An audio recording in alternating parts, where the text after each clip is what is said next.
Now, Australia's property watchdog is cracking down on the practice of underquoting. The state of Victoria passing new legislation forcing agents to publish reserve prices a week before a property goes to auction. It's prompted fresh debate on this side of the Tasman, with Kiwis asking if auction day secrecy makes any sense.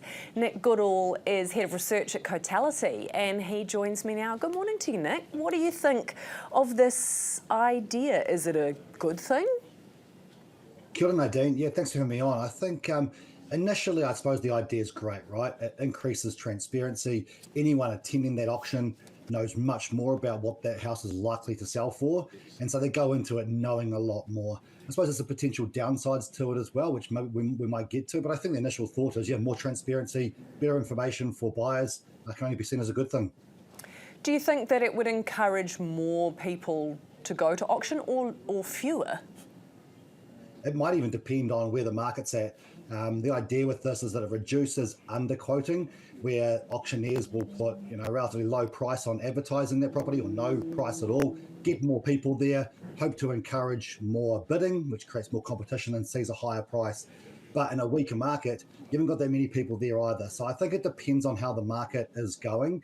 What it will also mean is that there's less sort of vendor bidding, where the person actually selling can sort of bid up that price as it's underneath that reserve to try and get a bit of competition going. So we'd see a reduced or no amount of that if that ever happened as well. So you think if it was a quiet market, then potentially publishing that reserve price might be a good thing, because it'd say, hey, look, you actually could be in the running for this property that you might otherwise not be.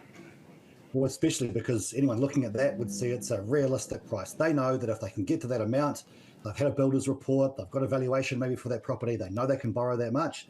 If they then know it's definitely going to sell above that figure, then actually there'd be more people going into it realistically, bidding actively, and actually you get a decent price at that sort of time too. So could definitely be some positives there in a weaker market to get those people in, get them active and get them bidding.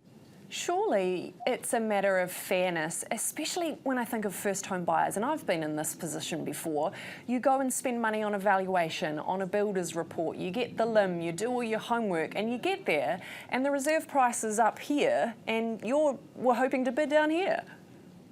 Yeah, absolutely. I think that's the key argument, right? It solves this wasted money crisis where you're putting all this money in towards buying a property and realistically you were never even a chance. So I think that's the key benefit from doing something like this.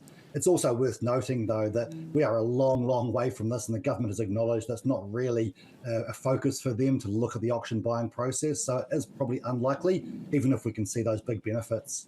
Do we have as much of an auction culture here as Australia does? Is it just a bigger problem in Australia because more properties go to auction? I know it's quite a big part of the market in Auckland, but is that just Auckland?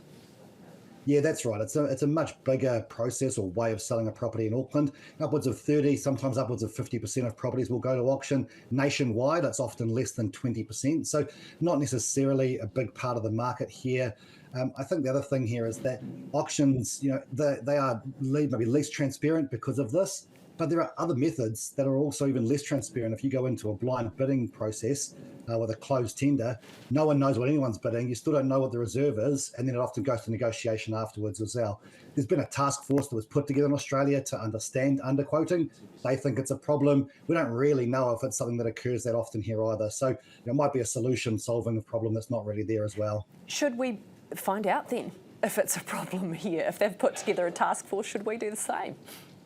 Eventually, I think there's probably some interim steps we could look at. We could look at giving mandatory price guides, which we don't even hear. So we don't even put a price guide on all properties, whereas they have done in Australia for a long period of time. So there's probably some interim steps before we get all the way to saying you need to publish the reserve price a whole week before. There could be things that change in that week. So I think there'd be a pretty strong pushback from the industry here to do something this different to what we're doing today. But there's probably some things in the interim that we could do to try and improve that transparency for buyers. That wouldn't necessarily be seen as such a difficult thing for the vendors and the auctioneers and the agents. It's an interesting concept. Thank you for your time talking about it this morning. Nick Goodall, Head of Research at Cotality.